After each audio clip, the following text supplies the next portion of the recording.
Chaque jour sur Fréquence Évasion 2, retrouvez votre rendez-vous vivant au naturel. Votre santé et celle de vos proches vous préoccupent? Retrouvez-nous sur Fréquence Évasion pour découvrir qu'il est possible de vivre autrement. Rester en bonne santé n'est plus un mystère. Nous parlons des médecines alternatives, du végétarisme et les bienfaits des produits biologiques. Tous les sujets pour vivre sainement sont abordés dans Vivons au naturel sur Fréquence Évasion 2. Dans quelques instants, sur Fréquence Évasion, dans Vivons au naturel, nous serons en compagnie de Didier Lambert et nous allons découvrir les problèmes qu'engendre l'aluminium. Vivons au naturel. Didier Lambert, bonjour, merci d'être avec nous. Bonjour. Alors, vous êtes président de l'association E3M, association d'entraide aux malades de la myofascie macrophage. Qu'est-ce que ça signifie ? La myofasciite à macrophage, c'est une pathologie neurologique. Myofasciite, ça veut dire une inflammation du fascia qui est l'enveloppe des muscles, donc myofasciite. Et macrophage, ce sont des cellules immunitaires, des cellules de l'immunité qui interviennent au site d'injection des vaccins, en fait, pour essayer d'éliminer l'aluminium qui a été introduit lors des injections de vaccins qui contiennent comme composant de l'hydroxyde d'aluminium comme adjuvant. D'accord. Alors nous allons parler des dangers de l'aluminium et particulièrement dans les vaccins. On en parle de plus en plus un peu partout sur les réseaux sociaux. On en trouve un peu partout de l'aluminium finalement. Oui, tout à fait. Et d'ailleurs, il y a une quinzaine de jours à Lille, entre l'université de Lille et l'université de Kiel en Grande-Bretagne, se tenaient ce qu'on appelle le Kiel Meeting. Ce sont des réunions qui ont lieu tous les 2 ans, qui réunissent l'ensemble des chercheurs qui travaillent sur la question de la toxicité de l'aluminium sous toutes ses formes et qui font régulièrement le point sur les effets toxiques de ce métal. Et effectivement, le fait qu'il soit, alors que c'est un produit neurotoxique, inclus dans les vaccins, pose pas mal de problèmes. Alors, à plusieurs reprises sur cette antenne, nous avons fait des émissions avec Sylvie Simon qui nous mettent en garde contre la dangerosité des vaccins. En quoi sont-ils dangereux, ces vaccins ? Parce qu'ils contiennent de l'aluminium ? Disons que nous, c'est un peu notre spécificité ou notre spécialité, parce qu'avec le temps, on devient expert. Ça fait une vingtaine d'années que les chercheurs travaillent sur ce sujet et que nous-mêmes, nous sommes malades, ou en tout cas que notre maladie a été identifiée. Donc oui, l'aluminium est un produit neurotoxique. On sait depuis très peu de temps qu'en fait, lors de toute injection, il migre dans l'organisme pour atteindre le cerveau, en tout cas pour une partie, alors qu'il est utilisé depuis 1926 et que tout le monde était persuadé jusqu'à il y a quelques années que cet aluminium était éliminé en quelques semaines par l'urine, parce que c'est un produit justement toxique et que tous les organismes vivants le rejettent. Mais ça ne se passe pas comme ça chez l'homme. Et effectivement, il migre dans l'organisme, il atteint le cerveau, et dans la mesure où on apprend, où on découvre qu'un produit neurotoxique, qui en plus est possiblement cancérigène et possiblement perturbateur endocrinien, c'était la ministre de la Santé qui nous l'avait écrit, on ne peut pas ne pas se poser de questions. Alors justement, quels sont les effets indésirables de l'aluminium à long terme sur l'organisme ? Alors je pense qu'il y a différents effets. En ce qui nous concerne, en ce qui concerne notre maladie, c'est une maladie qui se met en place progressivement. C'est-à-dire qu'elle n'apparaît pas 15 jours ou 3 semaines après l'injection d'un vaccin. Elle apparaît quelques mois, voire quelques années après l'injection. Parce qu'il faut du temps pour que l'aluminium migre dans l'organisme et parce qu'une fois qu'il est dans le cerveau, il faut du temps pour qu'il, sans doute, pour qu'il fasse des dommages du fait de sa neurotoxicité. Donc les troubles que nous avons, ce sont des troubles qui se manifestent, ce sont des troubles des douleurs musculaires, des douleurs articulaires, de l'épuisement chronique, donc tout ceci on l'a en permanence, et aussi des troubles cognitifs au niveau de l'attention, de la mémoire visuelle, de la concentration, etc. Alors tous les vaccins contiennent de l'aluminium ? À peu près 2/3 des vaccins. Donc ceux qu'on, par exemple, diphtérie, tétanos, polio, coqueluche, hépatite A, hépatite B, Gardasil. Vivons au naturel. Alors justement, aujourd'hui, on est devant le fait accompli. Comment faire pour s'en préserver ? C'est une très bonne question. C'est pas à nous qu'il faut la poser. On ne peut pas s'en préserver pour l'instant. Donc si vous voulez, comment dire, il y a un risque qui est avéré, qui maintenant est prouvé, le fait que l'aluminium cerveau et déclenche en particulier la myofascite à macrophage, même s'il est largement contesté par les autorités sanitaires, n'empêche que c'est prouvé par les chercheurs de l'équipe INSERM de l'hôpital Henri Mondor de Créteil, que c'est validé par le professeur Schoenfeld, qui est le plus grand spécialiste au monde des maladies auto-immunes. Donc, de ce côté-là, si vous voulez, sur un plan purement scientifique, il n'y a pas vraiment de discussion encore. Par contre, effectivement, comment faire pour s'en préserver? Pour s'en préserver, il faudrait que les autorités sanitaires, que les élus, que les politiques s'emparent vraiment du sujet et apportent les réponses qu'il est possible d'apporter en plus. Parce que jusqu'en 2008, par exemple, il existait un vaccin diphtérie, tétanos, polio qui était sans aluminium. C'est un exemple. Il y a eu aussi de 1974 à 1986, donc pendant 12 ans, des vaccins qui ont été développés par l'Institut Pasteur sur phosphate de calcium, qui est un composant naturel de l'organisme, parce que l'Institut Pasteur avait compris que le l'hydroxyde d'aluminium, que les sels d'aluminium mis dans les vaccins pouvaient être dangereux. Donc ils avaient fait le choix de les retirer, de mettre un produit qui lui était un composant naturel de l'organisme et qui a priori ne posait pas de danger. Alors, à part les vaccins, on en trouve où de l'aluminium? Oui, alors là, vous allez me poser des questions qui sortent un petit peu de, de mes compétences. Oui, on en trouve dans les produits alimentaires, on en trouve de l'eau. Des études ont prouvé que dans certaines zones de France où l'eau était, par exemple, purifiée à l'aide de sel d'aluminium, le taux de personnes ayant des maladies d'Alzheimer était plus important. Donc, il y a des publications sur le sujet, oui, tout à fait. Vous en avez aussi dans les déodorants. Oui, on en parle beaucoup, d'ailleurs. Et d'ailleurs, l'Agence du médicament alors qu'il était question de fixer des doses au-delà desquelles il fallait être prudent, dans le cas des déodorants et des antitranspirants, pour des personnes qui s'épilent ou qui se rasent les aisselles, il n'y a pas de dose minimum. C'est pas possible. Donc il ne faut pas prendre de déodorant avec aluminium dans ces cas-là. Alors, un médecin disait, c'était sur une vidéo qui circulait sur Facebook, je crois, enfin sur un réseau social en tout cas. Je pense que c'était un médecin anglais qui disait que on pouvait éliminer l'aluminium en prenant du silicium. Oui, tout à fait. Alors c'est très certainement le professeur Chris Exley. Oui, je crois. Voilà, qui est de l'université Kiel, justement, l'université qui organise tous les deux ans ces rencontres des spécialistes. Et c'est quelqu'un qu'on appelle dans le monde entier Monsieur Aluminium. Dans ses pairs, il est réputé comme étant le Monsieur Aluminium mondial. Donc il connaît très bien ces sujets. Et effectivement, la silice, donc on en trouve dans certaines eaux en bouteille, la silice est un chélateur de l'aluminium circulant. Voilà. Donc si vous avez de l'aluminium qui circule dans votre organisme, si vous prenez une bouteille d'une marque qui a beaucoup de silicium, qui comporte beaucoup de silicium, vous allez éliminer beaucoup plus d'aluminium que si vous n'en prenez pas. Donc c'est certainement une précaution à prendre. Alors il y a le silicium organique aussi. Oui, alors là je m'avancerai pas sur le sujet. La référence pour moi sur ces questions, c'est le professeur Chris Huxley. Et lui, quand il parle de chélation par rapport à l'aluminium que l'on peut absorber en permanence, il est plutôt sur de l'eau chargée en silice. Pour lui, si vous voulez, on est passé à l'âge de l'aluminium maintenant.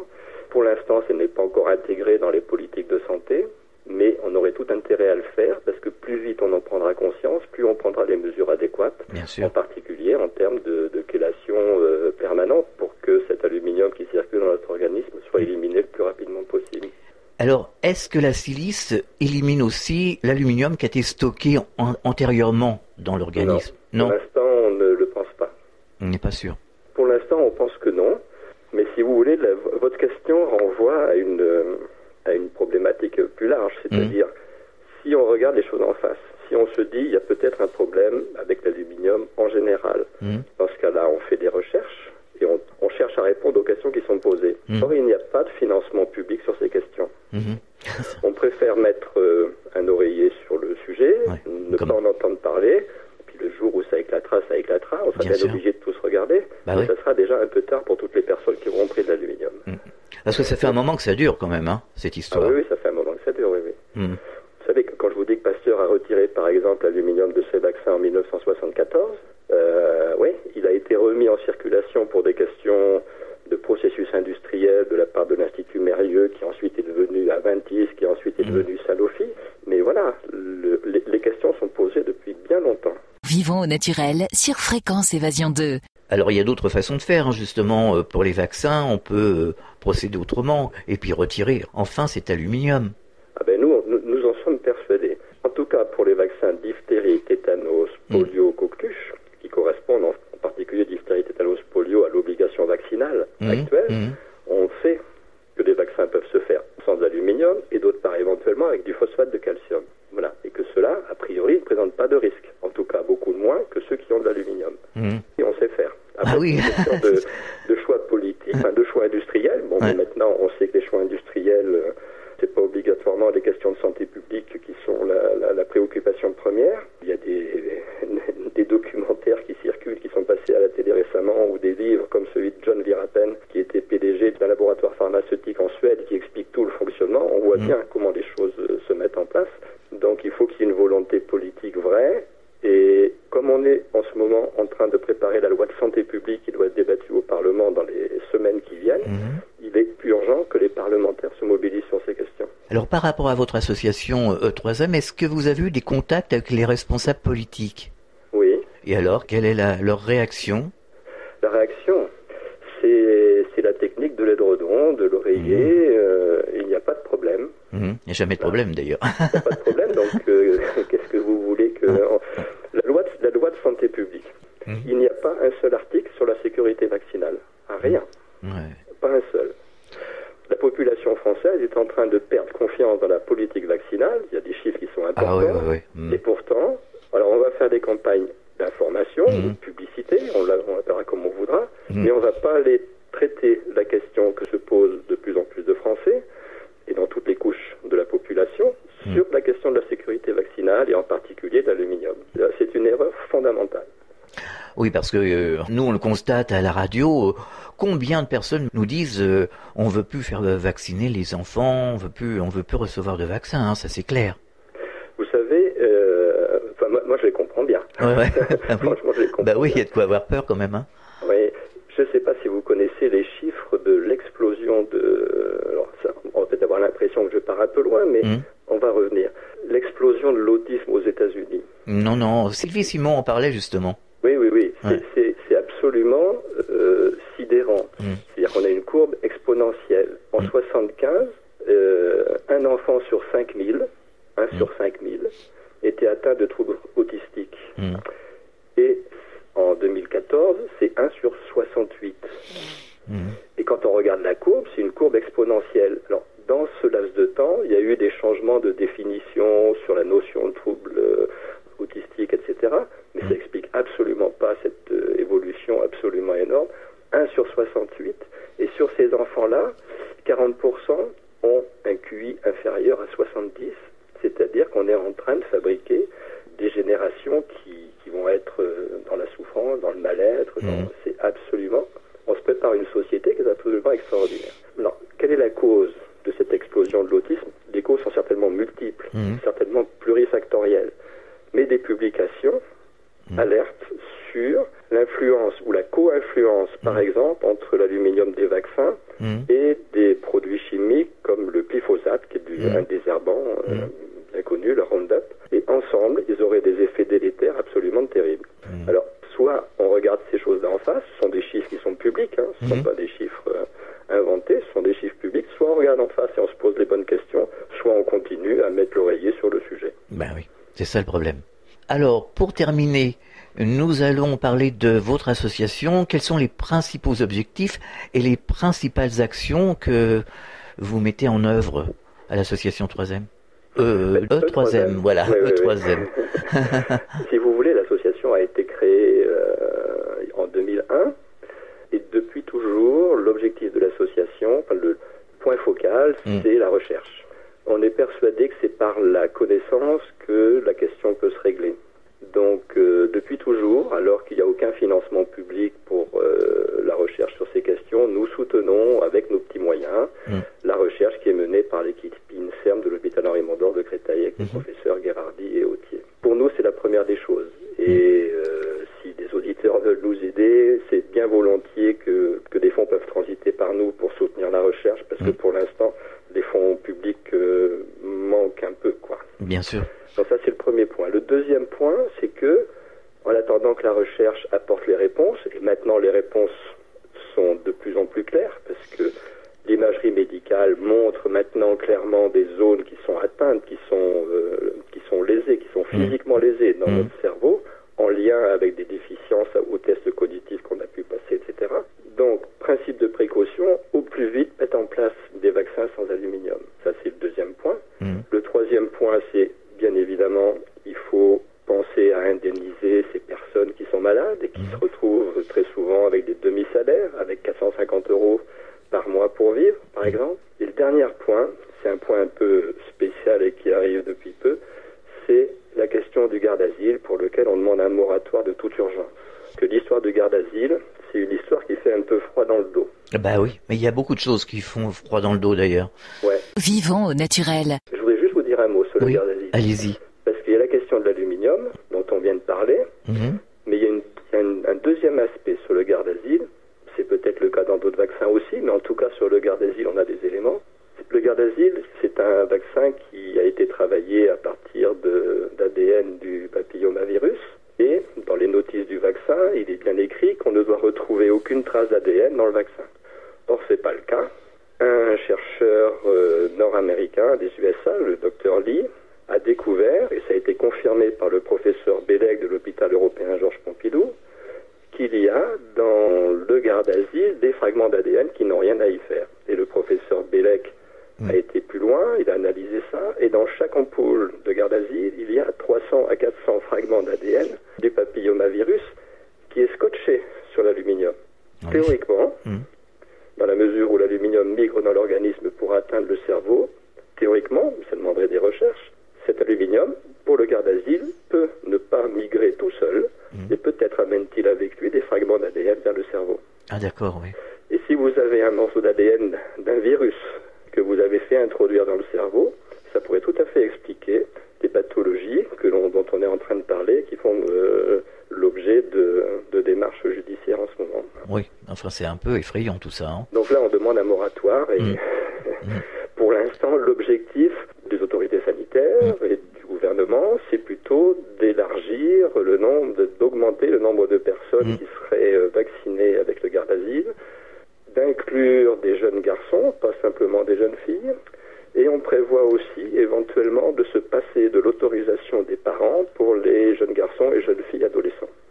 Alors pour terminer sur une note un peu positive, est-ce que vous auriez des conseils, enfin des renseignements à donner aux auditeurs pour justement éliminer l'aluminium, par exemple dans l'alimentation, on dit que tel ou tel fruit ou légumes ou je ne sais quoi, élimine l'aluminium, contient de la silice par exemple.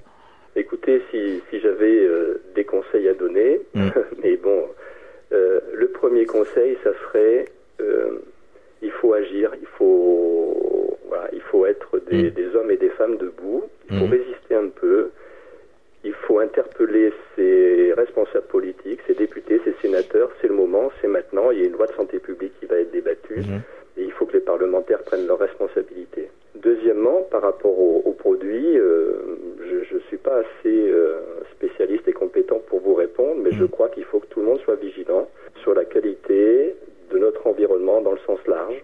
C'est ce avec quoi nous vivons, c'est ce que nous mangerons, c'est ce que nous respirons. Voilà, je crois que le message, c'est un message de vigilance et puis de résistance, si vous me permettez. Oui, on a l'habitude. Oui. Il n'y a pas de problème. Oui. Alors, vous avez un site internet, vous allez nous donner l'adresse déjà ? Donc c'est www.asso-e3m.fr. Et qu'est-ce que l'on peut trouver sur le site de l'association ? Alors c'est un site qu'on est en train de refaire, hein. Il est un peu ancien, il y a beaucoup de choses à l'intérieur, elles sont un peu compliquées à trouver. On est en train de le refaire, mais on peut trouver toutes les informations scientifiques, par exemple, des publications. Elles sont en anglais et de temps en temps en français quand on les a traduites. On trouve des vidéos de témoignages, on trouve des articles de presse, on trouve des dossiers que nous avons faits sur tous les sujets, par exemple, dont on vient de parler aujourd'hui. Il y a beaucoup d'informations qui sont un peu difficiles à trouver. Et j'en profite aussi pour dire que si vous avez des auditeurs qui ont envie de s'investir sur ces questions, l'aide est bienvenue parce qu'il y a beaucoup de choses à faire. D'accord, le message est lancé, pas de problème. Voilà. Merci Didier Lambert et bon courage pour la suite. Merci. vous. À très bientôt, au revoir. Sur Fréquence Évasion, vivons au naturel. Fréquence Évasion.